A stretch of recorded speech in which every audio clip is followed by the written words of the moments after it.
Oh good. For once, you brutes managed to escort a prisoner to me without too many visible bruises. Colour me impressed. Set him down here. You may unshackle his wrists. I doubt some scruffy street urchin poses much threat to me, even with his hands free. Good. You're dismissed, both of you. Leave us alone together. Did you not hear me? I said, leave us. I trust you don't need reminding how much your Empress hates to repeat herself. Permit me to sincerely apologize for any rough treatment you may have received at the hands of my underlings. My palace guard is hardly staffed by the brightest or gentlest creatures I know, but they're quite effective at knocking heads together, so I keep them around. Good help is so hard to find, wouldn't you agree? Well, I suppose I shouldn't ask you.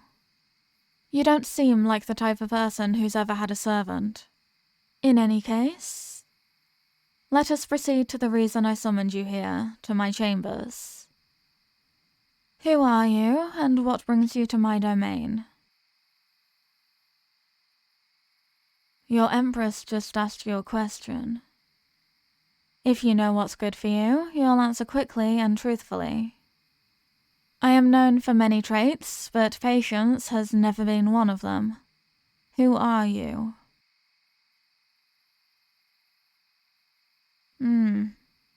A strange name. You're from someplace far, far away, aren't you? I suspected as much. They tell me you came here stowed away on a whaling ship. They tell me they found you hiding below deck, huddled inside a filthy crate, skulking in the shadows like a rat. Is that true? Are you a rat? Really? Are you quite certain of that? Because you don't look much like a person to me, let alone a man. You look like a frightened little animal, cowering here in front of me, afraid to so much as meet the eyes of a woman he can sense instinctively is in every possible way his superior. Do you know it was my idiotic advisors who counselled me to have you hauled from the dungeon for questioning? They were convinced you were a spy in service of our adversaries. As if anyone would be fool enough to entrust such a delicate role to some timid cretin like yourself. Oh, don't think I don't see that wetness growing in your eyes. Have my words pricked your pride? Have I wounded you? Perhaps you feel as though I'm being needlessly cruel, that I should be more charitable with you, seeing as you're my guest. Well, that's precisely the problem, isn't it? You're not my guest. You're an intruder, an interloper who snuck his way into my kingdom like a thief in the night. Quite uninvited. You're only receiving the degree of courtesy which befits such a person. Yes, you heard me correctly. My empire. Surely you recognize my face, no? Think hard. Is it familiar? Have you seen this stately visage before? Perhaps rendered not in flesh, but in stone or white marble? Or oil paint on one of the majestic statues or portraits or tapestries lining the walls of this palace? Why, there are so many of them you must have glimpsed one or two as they marched you down the halls. I suppose I can't entirely fault you for not seeing the resemblance sooner. Talented as many artisans under my patronage are, no artwork in the world could do justice to the real thing. I suppose it would be rather impolite, now that you've introduced yourself, for me not to return the courtesy. I am the Empress Kaylee, sovereign and supreme ruler of this realm. All that you have seen since you arrived on these shores, every regal balustrade and balcony, every lustrous jewel and gemstone, every common man and mouse belongs to me. And that includes yourself. My, there is something very amusing about the way you're looking at me. Your eyes burn with fear and confusion. Those emotions I see all the time in the eyes of my subjects. But in your gaze they're mixed with something else. What is it, I wonder? Some unspoken earnestness? Perhaps a latent, involuntary sense of gratitude that someone as radiant and beautiful as myself is so much as glancing in your direction, let alone speaking to you. That some inconsequential little ragamuffin like you somehow, some way through the fickle twist of fate, ended up slouched at the feet of an empress? Or is it perhaps desire?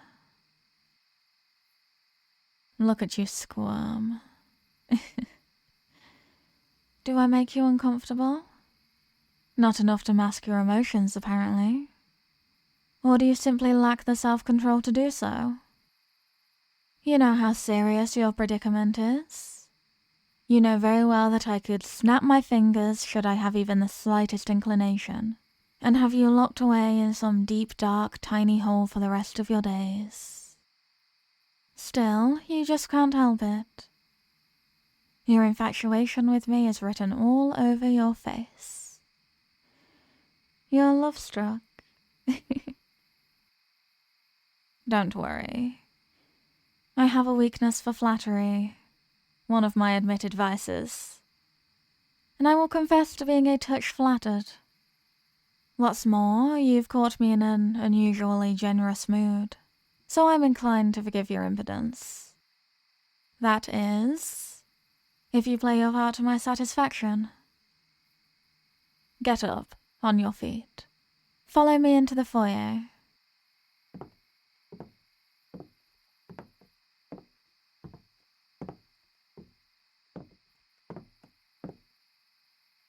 Sit down in that lounge chair. Yes, you have my permission. Go on. Oh, was that a little whine I heard? Is it really so comfortable? Don't answer that, of course it is. It's plush velvet, probably the softest, coziest thing you'll ever sit on. Certainly, I'll bet. It's infinitely more comfortable than the cold, rough, cobbled floor of the dungeon. Let me take a seat next to you. Oh? Is that a problem for you? I know it's not a very large chair. It was only built for one, after all. I'm so close to you. Why, my body is practically pressing into you. Are you feeling uncomfortable? No?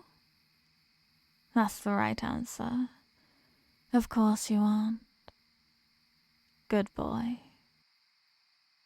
You know, I was initially planning to bring you here for a quick chat to appease my advisors, and then throw you back down there.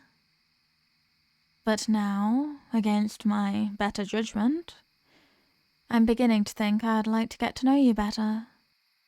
There's just something about your demeanor I can't help but be fond of. Even when that demeanor manifests in such a small and pitiful vessel. Would you like to share a meal with your Empress? You look unsure, as though you're wondering if this is all some elaborate trick. It's awfully cute, I'll concede that. But no tricks, no traps. My offer is perfectly genuine. Though, of course, no one's forcing you to accept. It's entirely your choice. If you prefer, I can always just call for my men and have them escort you back to that little cell I dragged you out of. You can dine on whatever maggot-ridden gruel they feed you down there instead. That's what a rat would choose, I suppose. Dining on dirty scraps in the dark. But you said you weren't a rat, right? That's what I thought. But that's not what you need to say. Yes, what? You say yes, Empress. And try not to stammer next time. Good boy. You're a quick learner. You might have your uses after all. Here, you may finish what remains on that plate. You interrupted me in the middle of my dinner, so there's a fair bit left to eat. Oh, no, don't apologize, darling. Though I do appreciate the impulse. That servile tone suits you. I'm glad I had you brought here, truth be told. I was dreadfully bored before. But now I have a new plaything, and that's always a delight. Oh, what's that bashful look? Do you not like being called a plaything? Or are you too shy to admit that you do like it? Either way, you do well to get accustomed to the title. It is simply the truth. I don't know what backwater you crawled out of, nor do I care. But you're in my world now. And everyone here is my plaything. It's only that some are more treasured than others. However, that need not be a bad thing. I treat my pets well as long as they play their little roles and keep me entertained. You only have cause to be worried if you disobey me. I confess, I have a bad habit of breaking my toys when they fail to amuse me.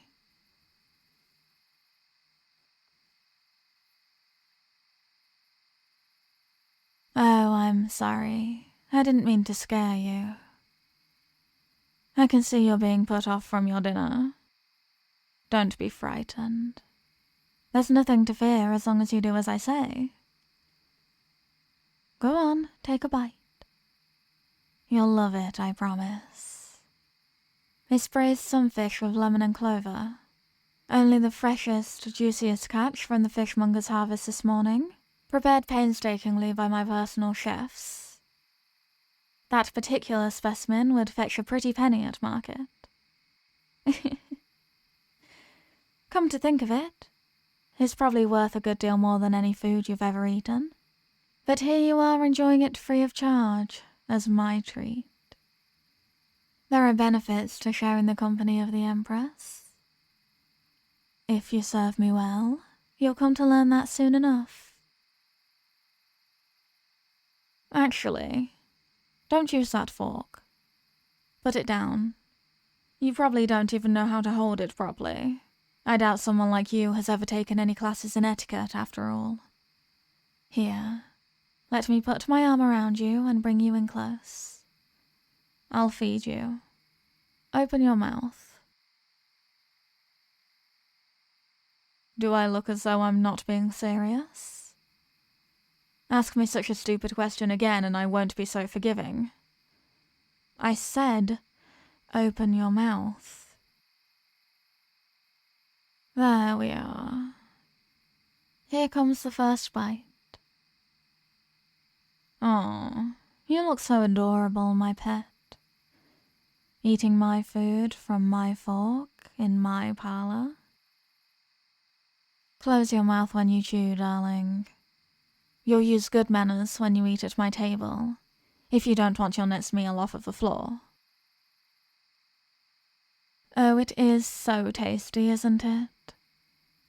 Better than you've had in a long while, I know. Here, let me feed you another. Open your mouth again.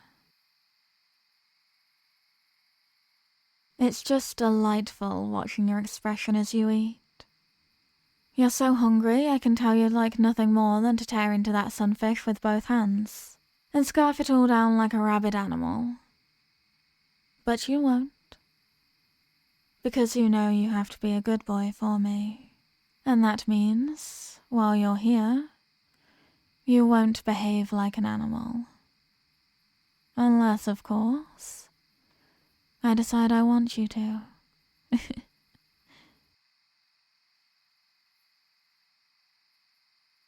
Do you like me rubbing your back with my other hand? Here, leaning close. Wouldn't want to spill anything. Have another bite. Do you need something to drink? You must be parched. Have some white wine. I could tell you how rare and expensive this vintage is, but who are we kidding? Someone like you would hardly know the difference. Instead, I'll only promise it will slake your thirst. Ever sipped wine from a crystal goblet before? You don't need to answer that, darling. Let me just raise it to your lips. Drink as much as you like, the whole thing if you want to. The wine should loosen you up a little too. Take care of that trembling in your hands. Don't think I didn't notice that. Your Empress notices everything. Thirsty, aren't you? Oh, careful. Don't let it dribble down your chin. Let me clean you up. Oh, clumsy boy, you've stained your shirt. Well, it's not like you're in a very presentable condition to begin with. We'll need to get you something else to wear. And before that, we'll have to have you bathed. No, don't fuss now. You're doing so well. Don't worry, I'll allow you to finish your dinner first. Open your mouth. Here comes another bite. Good boy. Oh, I can tell. You're special. You're so eager to please. If only so it'll earn you more fine silks to recline on and tantalizing food to eat. But that's not all you like, is it? You like attention from me too, don't you? You like it when I rub your back and your hair, when I stroke your cheek.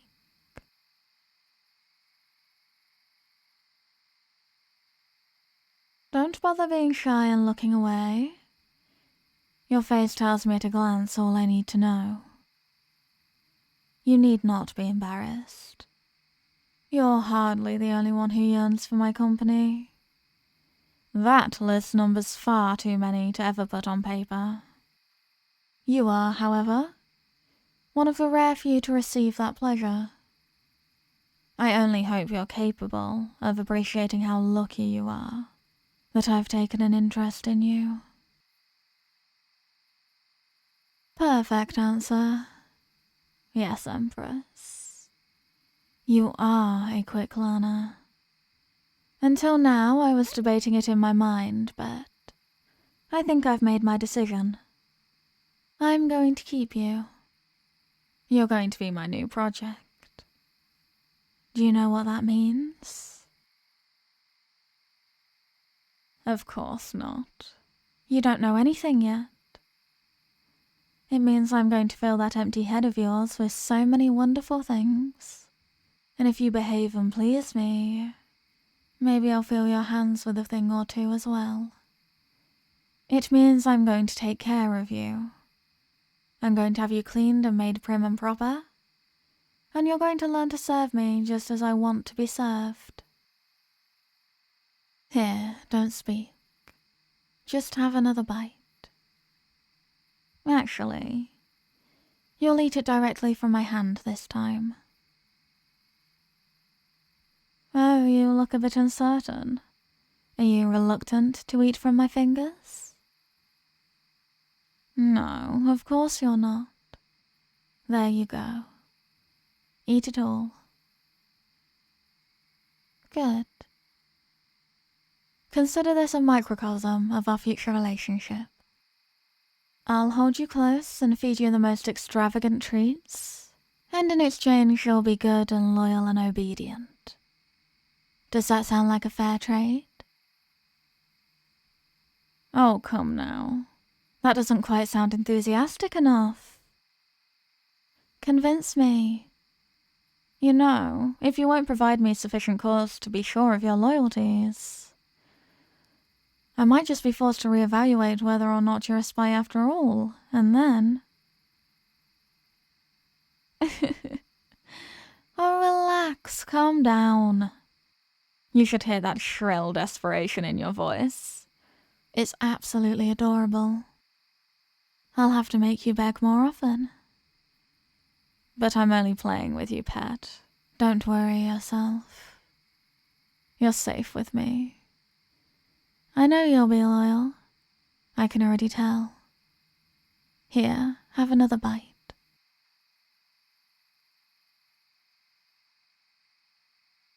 Oh my, it's grown quite late, hasn't it? After you finish your dinner, we'll retire.